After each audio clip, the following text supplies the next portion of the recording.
Welcome to exam theory. तो CISF constable fireman और आपके बीएसएफ या फिर एसएसबी कांस्टेबल ट्रेडमैन के लिए इस चैनल पर मैथ के प्रैक्टिस सेट चलाए जा रहे हैं, तो जिनमें प्रत्येक सेट में आपको मैथ के 10 महत्वपूर्ण प्रश्न देखने को मिलेंगे। तो इस वीडियो में हम लोग प्रैक्टिस सेट नंबर 2 देखने वाले हैं, तो वीडियो के अंत तक जरूर बने रहिएगा। तो अगर आप इस चैनल पर नए हैं तो हमारे चैनल को सब्सक्राइब जरूर कर ले। ये हमारा सोशल मीडिया प्लेटफॉर्म है, आप हमसे यहाँ भी जुड़ सकते हैं। इसके लिंक आपको इस वीडियो के डिस्क्रिप्शन बॉक्स में मिल जाएंगे। और इस वीडियो को अपने दोस्तों के साथ शेयर करना बिल्कुल भी नहीं भूलिएगा। तो चलिए बढ़ते प्रश्नों की ओर। देखेंगे क्वेश्चन नंबर 1। यहाँ पर क्वेश्चन में दिया गया है कि वार्षिक आधार पर चक्रवृद्धि 5% प्रति वर्ष की दर से 2 वर्षों के लिए चक्रवृद्धि ब्याज 205 रुपये है। तो चक्रवृद्धि साधारण ब्याज आपका कितना होगा, ये आपसे पूछा जा रहा है। तो मैंने एक इस चैनल पर कंपाउंड इंटरेस्ट और सिंपल इंटरेस्ट के एक फुल फ्लेज मैंने वीडियो डाल रखा। अगर वो वीडियो आपने नहीं देखा है तो वो वीडियो जाकर जरूर देखिएगा। मैंने उस वीडियो में बताया है कि 2 साल का अगर चक्रवृद्धि ब्याज या साधारण ब्याज का अंतर रेशियो से हमें निकालना हो तो रेशियो 2 साल का क्या हो जाता है, आपके 2 साल का रेशियो होता है 2:1, यानी कि 2:1 होता है। और यहाँ पर जो है रेट कितना दिया गया है, 5% दिया गया है। तो ये जो यहाँ पर हम लोग क्या करेंगे, 5% ब्याज हो जाएगा। तो फिर क्या करेंगे, 5% का भी 5% निकालेंगे। तो 5% का भी 5% कितना हो जाएगा, 0.25%। और ये जो आपका होता है वो असल में क्या होता है, सिंपल इंटरेस्ट यानी कि साधारण ब्याज होता है। और ये जो आपका टोटल होता है वो क्या हो जाता है, आपका कंपाउंड इंटरेस्ट यानी कि चक्रवृद्धि ब्याज होता है। तो यहाँ पर हम लोग क्या करेंगे, पूरा पहले गुना करेंगे। तो आपका कितना आ जाएगा यहाँ पर गुना करने पर, 5×10% प्लस 0.25। तो ओवरऑल आपका चक्रवृद्धि ब्याज कितना हो जाएगा, 10.25% होगा, जो कि रुपये में कितने के बराबर है, 205 रुपये के बराबर है। और पूछा क्या जा रहा है, साधारण ब्याज। तो साधारण ब्याज ओवरऑल आपका कितना है, 5×10%, यानी कि हमें क्या चाहिए, 10% का वैल्यू चाहिए। तो यहाँ पर से हमें क्या निकालना होगा, 1% का वैल्यू निकालना होगा। तो क्या करेंगे, पॉइंट हटाएंगे, यहाँ पर कितना चला जाएगा, 100। यहाँ पर 205 से काटेंगे 1025 को, तो कितना बार में चला जाएगा, 5 बार में। 5 से 100 काटेंगे 20 बार में चला जाएगा, यानी कि 1% का वैल्यू कितना हो जाएगा, 20 रुपये के बराबर हो जाएगा। पूछा क्या जा रहा है, सिंपल इंटरेस्ट यानी कि 10% का वैल्यू पूछा जा रहा है। तो 1% का वैल्यू अगर 20 रुपये तो 10% का वैल्यू कितना हो जाएगा, 200 रुपये होगा। कितना होगा, 200 रुपये, क्योंकि 20 में 10 से गुना करेंगे तो आपका 10% का वैल्यू आ जाएगा। तो यहाँ पर आपका ऑप्शन नंबर डी बिल्कुल सही होगा। तो नेक्स्ट क्वेश्चन देखेंगे, क्वेश्चन नंबर 2। यहाँ पर क्वेश्चन में दिया गया है कि कक्षा 9 में 6 छात्र के लिए यानी कि 6 छात्र के लिए विज्ञान के अंकों का औसत यानी कि एवरेज 48 था। परिणाम घोषित होने के बाद यह एक छात्र के मामले में पाया गया कि अंक 45 को गलती से कितना पढ़ लिया गया, 54 पढ़ लिया गया था। तो सही औसत कितना है, ये आपसे पूछा जा रहा है। तो यहाँ पर सबसे पहले जो है 6 छात्रों का औसत कितना था, 48 था। उनमें से एक छात्र का जो है 45 के जगह कितना पढ़ लिया गया था, 54 पढ़ लिया गया था। तो कितना अधिक पढ़ लिया गया था, तो 45 के जगह अगर 54 पढ़ा है तो कितना अधिक पढ़ा है, तो माइनस करेंगे तो आपका कितना आ जाएगा, 54 - 45, यानी कि 9 अंक अधिक पढ़ लिया गया। ओवरऑल कितने छात्र में से, 6 छात्र में से। तो कितना अगर त्रुटि हुआ उसका औसत निकाल लेंगे तो क्या निकल जाएगा, हमें ये पता चल जाएगी कि ओवरऑल एवरेज में त्रुटि कितनी हो गई है। तो ओवरऑल कितनी की त्रुटि हुई है, संख्या में 9 की। कितने में, 6 छात्रों में से। तो औसत निकालने के लिए 6 से डिवाइड कर देंगे तो कितना आ जाएगा, 3 से काटेंगे 3 बार में, ये कितने बार में, 2 बार में। तो डेसिमल में आपका कितना आ जाएगा, 1.5, यानी कि 1.5, यानी कि एवरेज में इसके कारण कितने की वृद्धि हो गई है, 1.5 की। तो हमें मूल्य एवरेज यानी कि सही औसत निकालने के लिए क्या करेंगे, जितने की वृद्धि हो गई है वो क्या कर देंगे, औसत में से माइनस कर देंगे। तो पहले मूल औसत कितना था, 48, तो 48 में से 1.5 माइनस करेंगे तो कितना आ जाएगा, 46.5 औसत। ये आपका क्या है, सही है। तो यहाँ पर आपका ऑप्शन नंबर बी बिल्कुल सही होगा। तो अगर आपको वीडियो पसंद आ रहा है तो लाइक करते जरूर चलिएगा। नेक्स्ट क्वेश्चन देखेंगे, क्वेश्चन नंबर 3।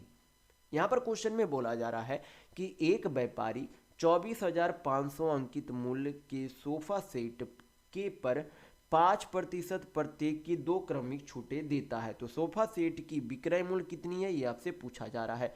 तो सबसे पहले क्या करेंगे, 5% का फ्रैक्शन मिलो। अगर आपको परसेंट को फ्रैक्शन में चेंज नहीं करना आता तो सिंपल सा परसेंट है, परसेंट हटाएंगे नीचे कितना चला जाएगा, 100। 5 से 100 काटेंगे 20 बार में चला जाएगा, यानी कि 5% का फ्रैक्शन वैल्यू कितना हो जाता है 1/20 होता है। यानी कि 20 यूनिट के कोई सामान पर प्रत्येक साल में क्या किया जा रहा है, यानी कि प्रत्येक छूट में कितने की छूट दी जा रही है 1 यूनिट की। तो यहाँ पर अगर अंकित मूल्य 24,500 है तो क्या किया जा रहा है 20 यूनिट के सामान पर 1 यूनिट की छूट कितने में बेचा जा रहा है 19 यूनिट में बेचा जा रहा है। और ये छूट कितने बार दिया जाता है 2 क्रमिक छूटें दी जाती है, यानी कि 19/20 आपका कितने बार गुना होंगे 2 बार गुना होंगे। तो हल कर लेते हैं यहाँ पर से 1 शून्य 1 शून्य से 2 शून्य से 2 शून्य आपका चला गया। तो यहाँ पर क्या करेंगे 245 इंटू 19 का स्क्वायर कितना हो जाता है 361 बटा नीचे कितना हो जाएगा 2 दूनी 4। तो 245 इंटू 361 यहाँ पर हम लोग पहले गुना कर लेते हैं, कितना आ जाएगा आपका 5 6 पचे 30 और 4 34 3 2 15 15 आपका 2 17 17 24 आपके कितने हो जाएंगे 41 और 3 आपके कितने हो गए 44 4 6 दूनी 12 12 24 और 4 28 2 और 3 दूनी 6 और 2 कितने हो जाएंगे 8। तो टोटल आपका कितना हो जाएगा 88,445/4। तो डिवाइड करेंगे तो आपका डिवाइड करने पर यहाँ पर आपके कितने आ जाएंगे आंसर, तो यहाँ पर आपके हो जाएंगे 2 2 1 1 1 आपके कितने 1 से इस पर बच गए तो 4 दूनी 8 4 पचे 20, यानी कि 22,111.25 ये आपका क्या आ जाएगा विक्रय मूल्य आ जाएगा। तो यहाँ पर 22,111 ये आपका 75 नहीं 25 होगा, ये आपका 75 नहीं 25 होगा, यानी कि आपका ऑप्शन नंबर बी बिल्कुल सही होगा। नेक्स्ट क्वेश्चन देखेंगे क्वेश्चन नंबर 4।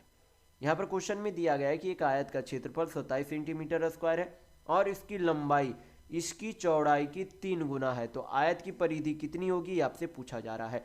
तो यहाँ पर क्या बोला गया कि जो आयत की चौड़ाई है, तो चौड़ाई अगर यक्स मान ले तो लंबाई से कितनी है 3 गुनी है, यानी कि ये कितनी है 3x है।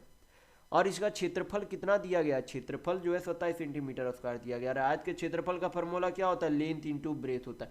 तो लेंथ यानी कि लंबाई कितना है 3x, चौड़ाई कितना x है, दोनों का जो है क्षेत्रफल कितना दिया गया 27, 3 से 27 9 बार में चला जाएगा, x इंटू एक्स आपके क्या हो जाएंगे x स्क्वायर बाई 9, तो x का वैल्यू कितना हो जाएगा 3। यानी कि अगर लंबाई 3x है तो लंबाई कितनी हो जाएगी 3 3 9 और चौड़ाई कितनी हो जाएगी 3। तो पूछा क्या जा रहा है आयत की परिधि, आयत की परिधि का फॉर्मूला क्या होता है 2 इंटू लेंथ प्लस ब्रेथ होता है। तो 2 लेंथ यानी कि लंबाई कितनी दी गई है 9, हल करने पर चौड़ाई कितनी आई 3, तो कितना हो जाएगा 9 3 12 दूनी 24 सेंटीमीटर क्या आ गई आपकी आयत की परिधि आ गई। तो यहाँ पर आपका ऑप्शन नंबर बी बिल्कुल सही होगा। नेक्स्ट क्वेश्चन देखेंगे क्वेश्चन नंबर 5। यहाँ पर क्वेश्चन में दिया गया है कि रमा और हरि मिलकर एक काम को 15 दिन में पूरा कर सकते हैं। रमा हरि से 2 गुना तेज काम करता है, फिर हरि अकेले यह काम कितने दिनों में पूरा कर सकता है, ये आपसे पूछा जा रहा है। तो यहाँ पर सबसे पहले क्या बोला गया कि जो आपका रमा है वो हरि से 2 गुना तेजी से काम करता है, यानी कि इफिशियंसी कितनी है 2:1 है, क्योंकि हरि अगर 1 यूनिट काम करेगा तो उससे 2 गुना यानी कि 2 यूनिट रमा काम करेगी। तो यहाँ पर इफिशियंसी निकल गया। तो सबसे पहले आपको पता होना चाहिए कि टोटल वर्क निकालने का फॉर्मूला क्या होता है इफिशियंसी इंटू टाइम, यानी कि total efficiency into total time. तो दोनों मिलकर अगर काम करते हैं तो कितने की कार्य क्षमता से करेंगे, रमा 2 यूनिट की कार्य क्षमता से और हरि जो है 1 यूनिट की कार्य क्षमता से काम करेंगे। तो टोटल जो है कितने यूनिट की कार्य क्षमता से काम करेंगे 3 यूनिट की कार्य क्षमता से, और कितने दिनों में काम करते हैं तो 15 दिनों में काम करते हैं। तो ये आपका क्या हो गया टोटल वर्क हो गया। और टोटल वर्क से अब हमें क्या निकालना, समय निकालना है कि हरि कितने समय में काम को पूरा कर लेगा। तो समय निकालने का फॉर्मूला होता है टोटल वर्क अपॉन इफिशियंसी। तो समय किसका निकालना है हरि का। तो टोटल वर्क कितना है 3 इंटू 15, करेगा इस काम को कौन हरि। तो हरि की कार्य क्षमता कितनी है 1 है, तो 1 से डिवाइड कर देंगे तो कितना आ जाएगा 15 3 45 दिन, यानी कि हरि अगर अकेले काम करता है तो उस काम को 45 दिनों में पूरा कर लेगा। तो यहाँ पर आपका ऑप्शन नंबर सी बिल्कुल सही होगा। नेक्स्ट क्वेश्चन देखेंगे क्वेश्चन नंबर 6। यहाँ पर क्वेश्चन में दिया गया है कि कक्षा में 40 छात्रों की औसत आयु 12 वर्ष है। जब शिक्षक की आयु इसमें शामिल किया जाता है तो औसत क्या हो जाता है 1 बढ़ जाता है। तो आपसे पूछा जा रहा है कि शिक्षक की आयु कितनी है। तो यहाँ पर जो है सिंपल सा क्वेश्चन है, करना कुछ नहीं है। यहाँ पर जो है पहले जो है सभी जो है लड़के की औसत आयु कितनी थी 12 वर्ष थी, उसमें क्या हो गई 1 की वृद्धि हो गई। तो अब जो है टीचर आने के बाद औसत कितना हो जाएगा 12 + 1 यानी कि 13 नया औसत हो जाएगी।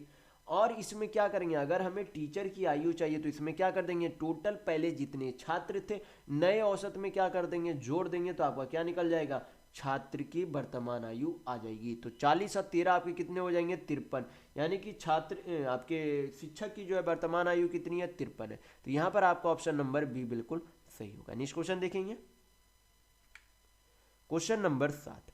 यहाँ पर क्वेश्चन में दिया गया है कि दुकानदार को 46 रुपये में एक वस्तु बेचने पर 8% का नुकसान होता है, तो 6% का लाभ प्राप्त करने के लिए वस्तु का विक्रय मूल्य कितना होगा, ये आपसे पूछा जा रहा है। यानी कि न्यू एचपी यानी कि नया विक्रय मूल्य निकालना।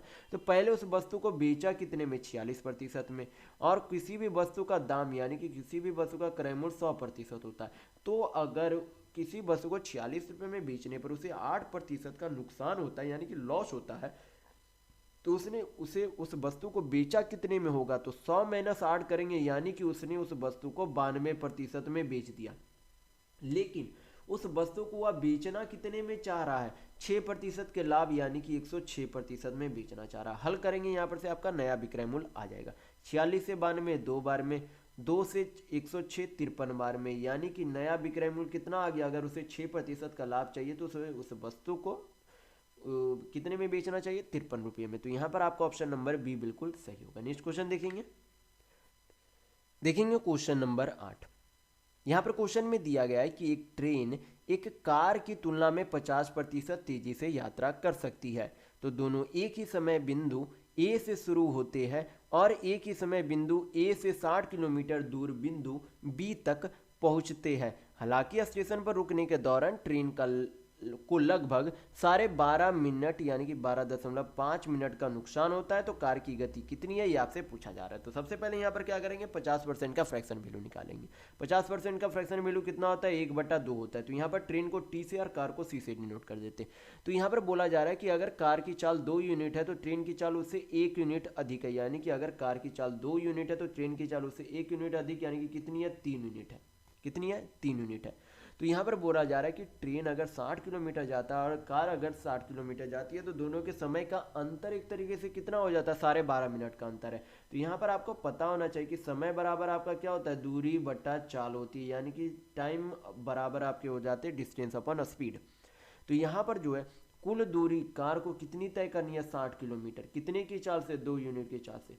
और इसी दूरी को ट्रेन कितने की चाल से चल रही है, 3 यूनिट की चाल से। दोनों के समय का अंतर कितना, 12.5 मिनट। फ्रैक्शन में चेंज करेंगे तो कितना हो जाएगा, 25/2 मिनट।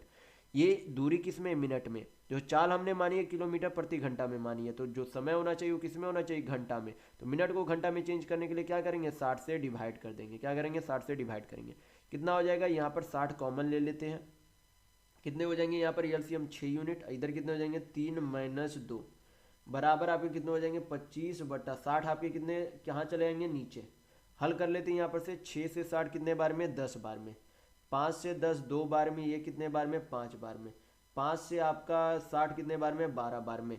तो 1 यूनिट का वैल्यू आपका कितना हो जाएगा, क्योंकि 3 में से 2 जाएगा 1, तो 12 दूनी 24, 24 दूनी कितने हो जाएंगे, 48, यानी कि 1 यूनिट का वैल्यू कितना आ गया, 48। पूछा क्या जा रहा, कार की चाल। कार की चाल यहाँ पर कितनी दी गई है, 2 यूनिट है। तो अगर 1 यूनिट का वैल्यू 48 है तो 2 यूनिट का वैल्यू कितना हो जाएगा, 96, यानी कि कार की चाल कितनी है, 96 किलोमीटर प्रति घंटा। तो यहाँ पर आपका ऑप्शन नंबर ए बिल्कुल सही होगा। नेक्स्ट क्वेश्चन देखेंगे, क्वेश्चन नंबर 9। यहाँ पर क्वेश्चन में दिया गया है कि 6% प्रति वर्ष की दर से 40,000 रुपये पर चक्रवृद्धि ब्याज 4,944 है, तो वह अवधि कितनी है जिसके लिए राशि निवेश की गई है। तो यहाँ पर जो है इस तरीके के प्रश्न में करना कुछ नहीं होता है। क्या करना होता है, यहाँ पर 6% का फ्रैक्शन वैल्यू आपका कितना हो जाएगा, 3/50, यानी कि हमें क्या करना होगा, अमाउंट बाई प्रिंसिपल करना होगा। तो अमाउंट कितना हो जाएगा, 1 साल का, 50 में 3 यूनिट का ब्याज मिल रहा है, यानी कि 53 यूनिट, बटा कितना हो जाएगा, 50। तो इस पर कितने साल में ये जो है क्या हो जाएगा, अमाउंट बाई प्रिंसिपल, यानी कि मिश्र धन बटा मूल धन के बराबर हो जाएगी। तो मिश्र धन आपका कितना हो जाएगा, मूलधन प्लस चक्रवृद्धि ब्याज करेंगे तो कितना हो जाएगा आपका, 44,944 रुपये हो जाएंगे, बटा नीचे क्या कर देंगे, मूलधन कितना है आपका, 40,000 रुपये है। हल कर लेते हैं, यहाँ पर से आपका कितना आ जाएगा, 16 से काट लेते हैं यहाँ पर। तो 16 से कितने बार में आपके चले जाएंगे, 16 दूनी 32, 16 25 80, यानी कि 2500, और इधर आप 16 से काटेंगे तो 16 दूनी 32, और आपके 8 4 12, तो 16 आपके कितने हो जाएंगे, आपके 16 × 6 = 96, 16 × 8 आपके 128, एक बच गए, आपके कितने हो जाएंगे 144, यानी 16 × 9 = 144। 2809 जो है किसका स्क्वायर है, 53 का स्क्वायर है। और 2500 किसका स्क्वायर है, आपका 50 का स्क्वायर है, यानी कि 53 और 50 का ये क्या स्क्वायर है। तो यहाँ पर हम लोगों ने ये जो पावर माना था वो क्या माना था, समय माना था। और यहाँ पर पावर का वैल्यू यानी कि टी का वैल्यू कितना दिया गया है, 2 साल दिया गया है। यानी कि कितने साल में जो है चक्रवृद्धि ब्याज 4944 मिलेगा, तो 2 साल में। तो यहाँ पर आपका ऑप्शन नंबर बी बिल्कुल सही होगा। नेक्स्ट क्वेश्चन देखेंगे, क्वेश्चन नंबर 10। यहाँ पर क्वेश्चन में दिया गया है कि ए, बी और सी एक कार को 20, 40 और 80 दिन में कर सकते हैं। यदि ए को बी और सी द्वारा हर तीसरे दिन सहायता प्रदान की जाती है तो ए कितने दिन में कार को कर सकते हैं, ये आपसे पूछा जा रहा है। तो सबसे पहले हमें ए, बी, सी की कार्य क्षमता निकालनी होगी। कैसे निकालेंगे, मैं यहाँ पर बताता हूँ। तो यहाँ पर दिया गया है कि ए जो अकेले 20 दिन में कर सकता है काम को, बी जो है 40 दिन में कर सकता है, और सी जो है इसी काम को 80 दिन में कर सकता है। क्या करेंगे, तीनों का पहले एलसीएम ले लेंगे। किसका, 20, 40, 80 का। कितना हो जाएगा एलसीएम, 80।